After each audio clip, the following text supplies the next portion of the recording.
Bendiciones, hermanos. En esta ocasión traemos la escritura de Daniel 9, una profecía quizá muy tergiversada, muy manipulada, pero trataremos con la ayuda del Señor de estar hablando lo que aquí está escrito y yéndonos también a la historia. No podemos desligar una cosa de la otra.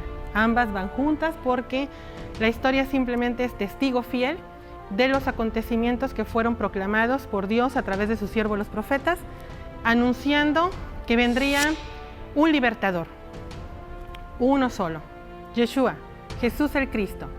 Y los invito a que vayamos a la escritura de Daniel 9 y nos vayamos a partir del verso 23 al 27, verso 25. Dice: ¿sabe pues si entiende que desde la salida de la orden para restaurar y reedificar a Jerusalén hasta el Mesías príncipe habrá 7 semanas y 62 semanas? Se volverá a edificar la plaza y el muro en tiempos angustiosos. Después de las 62 semanas, se quitará la vida al Mesías, mas no por sí. Y el pueblo de un príncipe que ha de venir destruirá la ciudad y el santuario, pero su fin será como una inundación. Y hasta el fin de la guerra han sido decretados estos asolamientos, y por una semana más confirmará el pacto con muchos, y a la mitad de la semana hará cesar el sacrificio y la ofrenda. Después, con la muchedumbre de las abominaciones, vendrá el desolador, hasta que venga la consumación, y lo que está determinado se derrame sobre el desolador. Bueno, vámonos por partes aquí en esta porción de la palabra de esta profecía. Después de que el Señor va y le muestra la visión al profeta Daniel y le hace entender esta profecía, yo me imagino en ese momento cómo Daniel, siendo este siervo fiel al Señor, pudo contener tan grande revelación, sucesos y acontecimientos que marcarían la historia de la humanidad, pero con la llegada del libertador, de aquel libertador que le fue anunciado a Moisés, de aquel libertador que dijo el Señor: profeta como yo les levantará el Señor. A él es necesario escuchar y le debemos seguir. Bueno, pues ese libertador que había sido anunciado desde tiempos muy antiguos, también se le manifestó al profeta Daniel. Y nos iremos al momento de la salida de la orden. Para eso tendríamos que nosotros dar una lectura muy profunda al libro de Esdras a partir del capítulo 6, 7, 8 y 9. Porque en esos capítulos se nos deja claro cuál es ese tiempo de la salida de la orden. Hubo 3 salidas de esta orden, pero solamente una tuvo su cumplimiento. La primera, el primer decreto o la primera salida fue en el tiempo del rey Ciro. Él decretó que fueran a Jerusalén a reedificar las murallas, pero no se dio el cumplimiento. Después llega Darío y emite el mismo edicto de Ciro, le da seguimiento, pero tampoco llega a su cumplimiento. ¿Cuándo y dónde es el cumplimiento de este edicto? En el tiempo del rey Artajerjes. En ese tiempo sale la orden, pero ahí sí encontramos el cumplimiento de esta orden. Entonces, en ese año que sale esta orden, es donde nosotros debemos de situarnos para dar la línea de tiempo, seguir esta línea de tiempo para ubicar la aparición del Mesías. Esta escritura, esta profecía es clave. ¿Por qué? Porque aquí se nos anuncia un tiempo preciso en el que el Mesías tendría que aparecer. ¿Cómo y cuándo debería de aparecer y para qué? Bueno, hemos visto a lo largo de la historia que han surgido diferentes Cristos, diferentes ungidos, aquellos que se han levantado y proclamado: yo soy el ungido, yo soy el Hijo de Dios. Bueno, el Señor decretó un tiempo específico y tendría que surgir en el día y el momento señalado. Yeshua tenía que aparecer como el Mesías, el libertador, en el día que ya fue escrito desde el Génesis. Sí, desde el Génesis. ¿Por qué? Porque en los días de la creación encontramos que en el cuarto día el Señor hace la creación de las lumbreras, la lumbrera mayor, el sol, y la lumbrera menor, la luna. En ese cuarto día marcaría el inicio o la aparición del Mesías libertador. Yeshua tendría que aparecer en el cuarto milenio de la creación, en el cuarto milenio de la humanidad. Y bien, así pasó.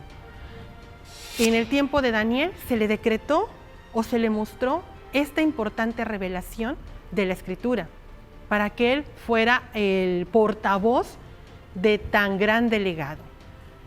La salida de la orden, como les mencionaba, se toma a partir del decreto de Artajerjes, y eso lo vemos también en el libro de Nehemías, en su capítulo 2, donde nos indica que en ese tiempo recibe Nehemías el edicto, recibe las cartas, el poder, la autoridad, y con esas cartas va a cumplir con lo que el Señor le ha mostrado, reedificar las murallas de Jerusalén.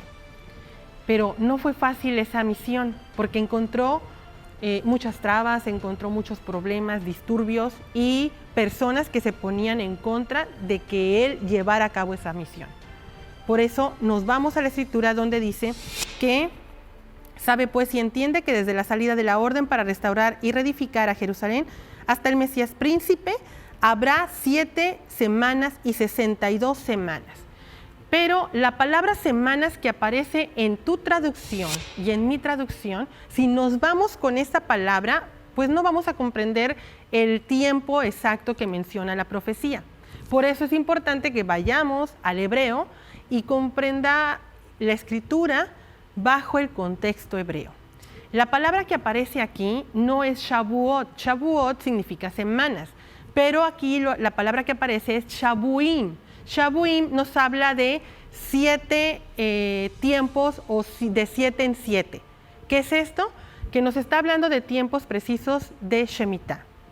Entonces, ¿cuál y cómo podemos entender este conteo de tiempo de Shemitah?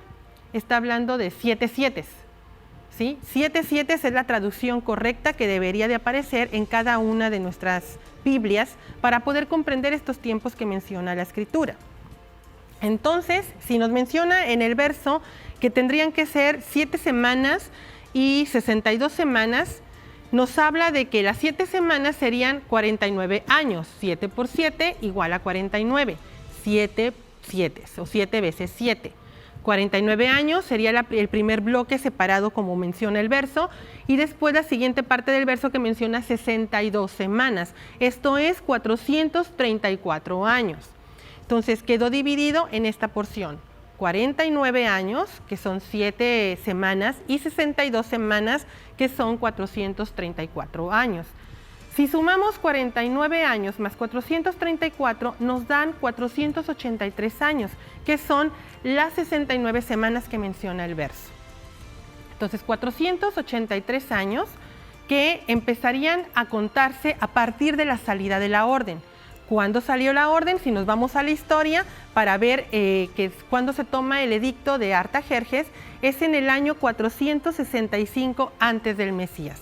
Entonces tenemos que 465 ¿sí? es la salida de la orden, y empieza nuestro conteo a partir de ese momento para ubicar los 483 años. Y en ese momento nos vamos a ir hasta el año 27. En el año 27 es cuando el Mesías aparecería cumpliendo esta profecía como se lo mostró a Daniel, y llevar a cabo la misión para restaurar todas las cosas. Entonces estamos hablando que no es el año en el que nacería el Mesías, sino el año en el que empezaría la misión de llevar la palabra y anunciar el reino de los cielos se ha acercado. ¿Qué quiere decir esto? Que entonces el Mesías tuvo que haber nacido en el año 3, antes del tiempo cero o la partición, o llegar al año 4000, para que el Mesías, como dice la Escritura, cumpliera 30 años e iniciar su llamamiento, iniciar su misión delante de Dios cuando entra en el río Jordán, y entonces es bautizado por su primo Juan el Inmersor. ¿Qué es esto? Qué impactante es que Juan o Yohanan el Bautista estuviera ahí cara a cara con Yeshua. Y él que proclamara: este es el Cordero de Dios que quita los pecados del mundo.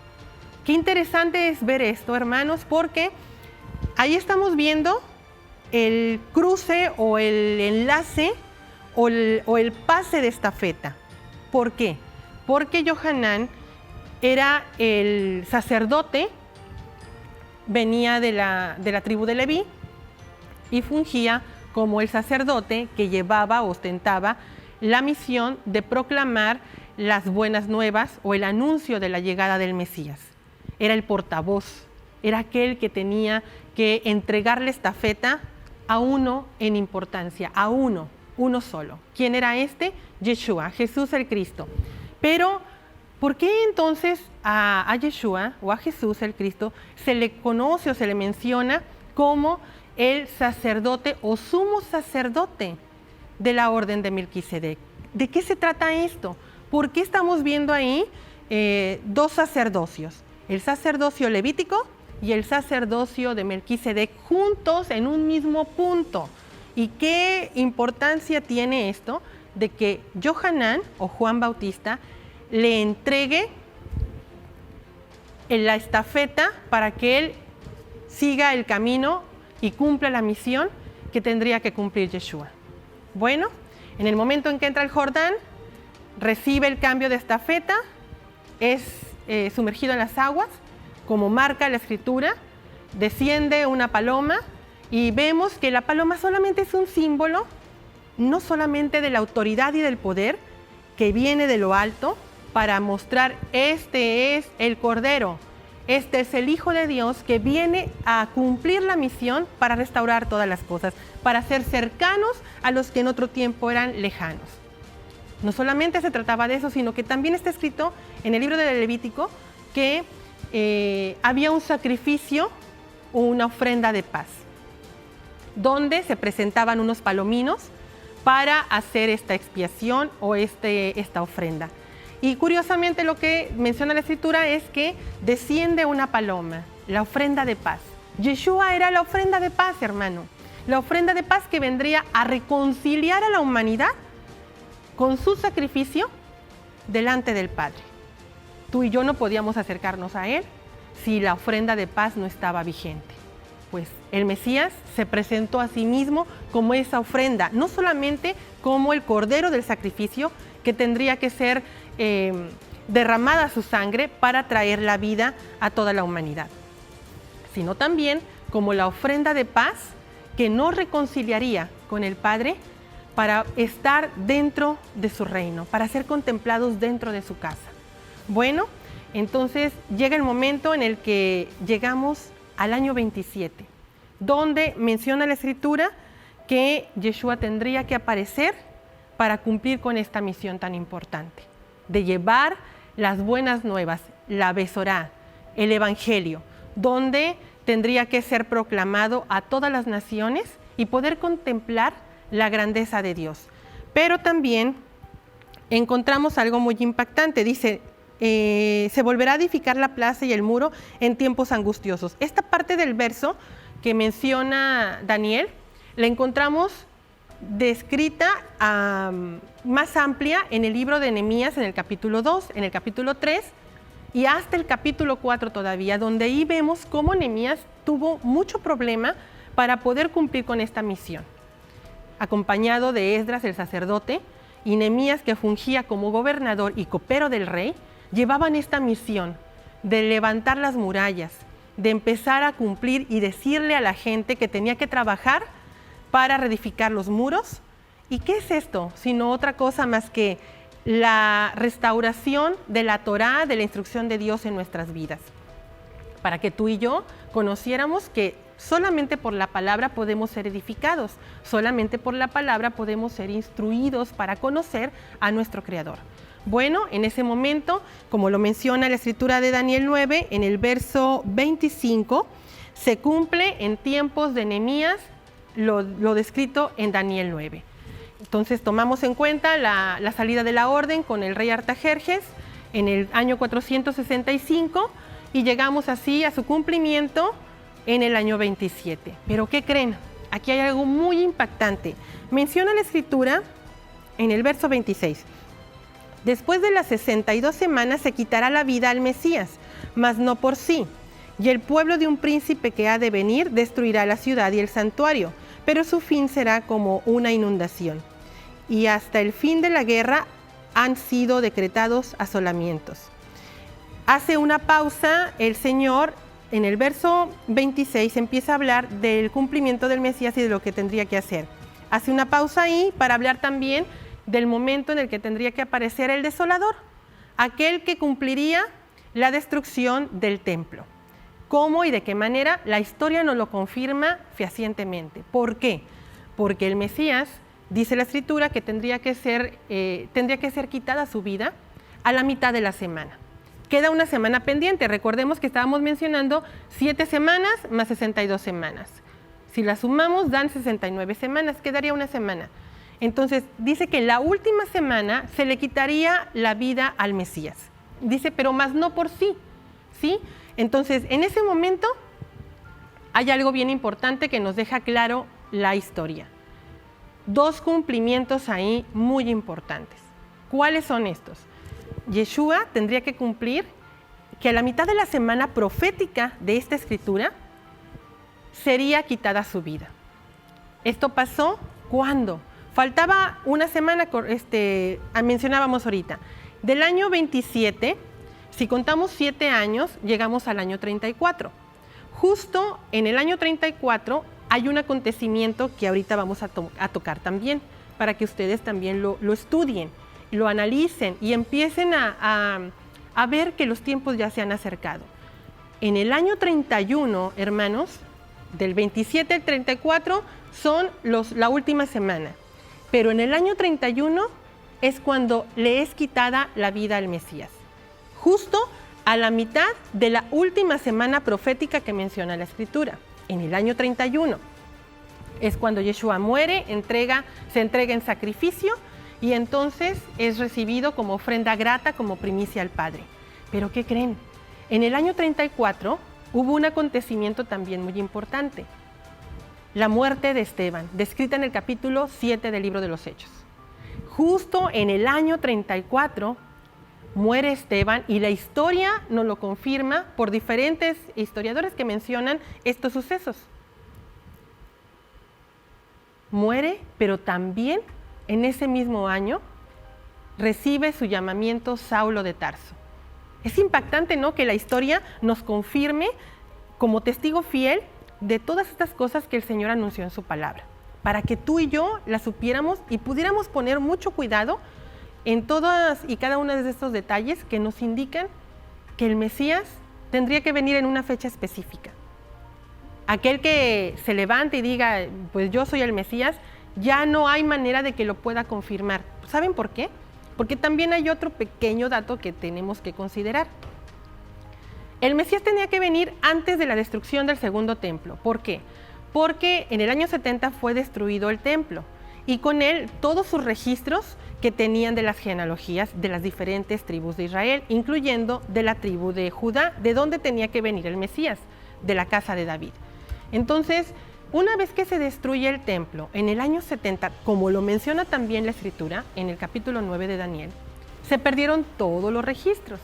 Entonces, Yeshua tenía que venir a cumplir esa Escritura y nacer justo antes de esa fecha para que cotejaran que él realmente era el Mesías y sobre él estaban todas estas señales que menciona la Escritura. ¿Cómo lo vemos esto? En Mateo, capítulo 1, nos confirma de dónde viene el Mesías.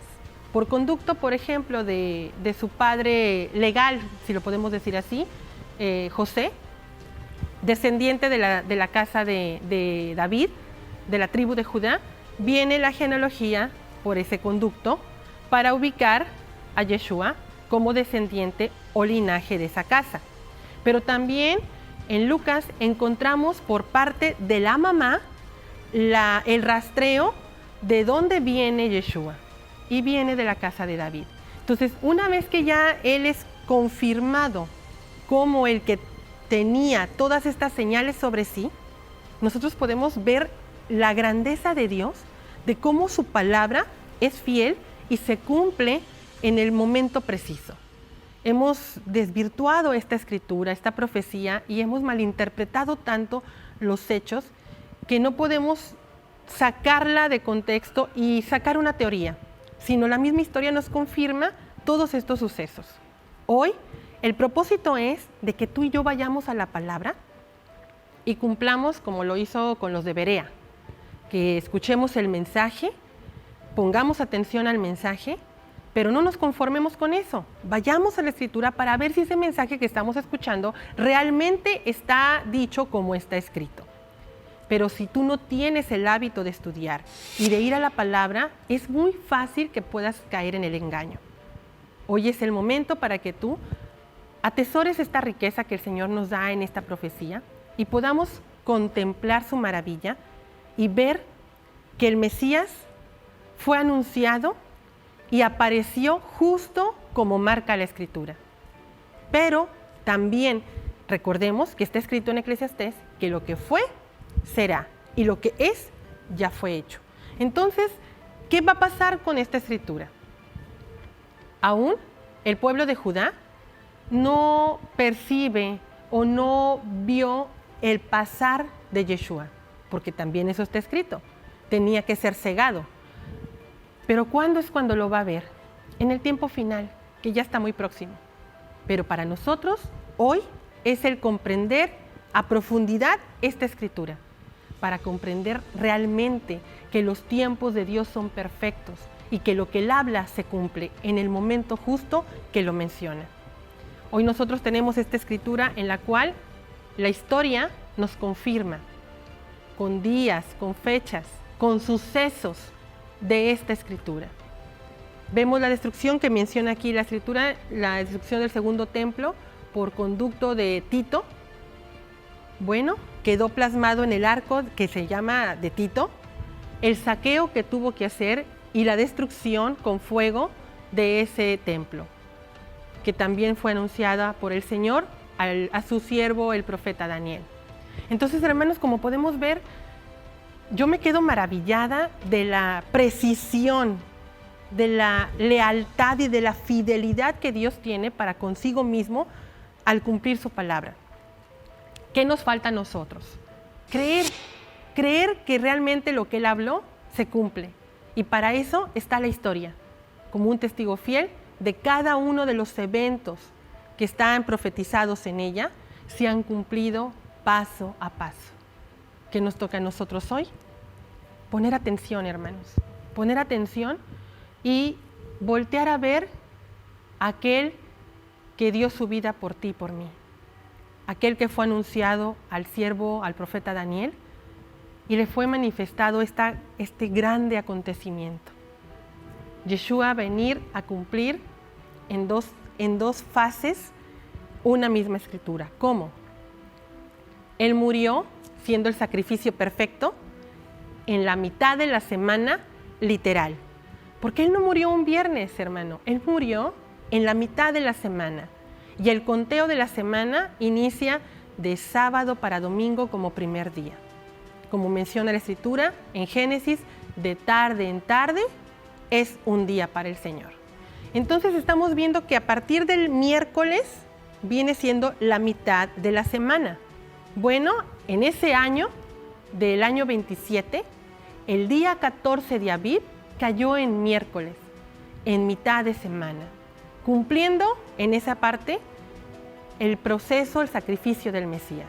Pero también, proféticamente en la semana final de la profecía de la Escritura, cumplió también el Señor en el año 31, a la mitad de la semana, esta Escritura. O sea, yo me maravillo de cómo Dios es tan grande y nos permite comprender todas estas cosas que están aquí, ocultas, pero dice que se las muestra a todos aquellos que tienen la disposición de su corazón, una mente acepta, una mente humilde, una mente que le busca, que quiere saber lo que papá está haciendo, lo que papá me quiere enseñar. Esa es la mente que hoy nos invita, nos exhorta a ti y a mí que debemos tener delante de Él, para poder comprender toda esta riqueza y que nos sirve ¿para qué? Para estar preparados, para eso nos muestra. Deuteronomio 29 nos dice que todas estas cosas están ocultas, pero cuando las hace presentes o reveladas para ti, para mí, es con un único propósito, para prepararnos y para estar listos para el día en que Él vendrá. Vendrá a entregar cielos nuevos y tierra nueva, para que tú y yo estemos con Él. Pero antes va a tener que ejecutar un juicio, una limpieza. Vendrá a limpiar esta tierra de su profanación y quitará al que todavía gobierna esta tierra, este mundo, y la mente de aquellos que se niegan todavía a obedecer el mandato de Dios por conducto de Yeshua. Aquellos que todavía no entran en pacto por medio de la sangre del Cordero. Es el momento en el que, a través de esta palabra, hoy el Señor nos está llamando. Dice el Señor: venid a mí, los ciegos, los cojos, los mudos, todos los sordos, todos aquellos que están ahí esperando el momento para la redención y que no saben de qué manera lo van a hacer.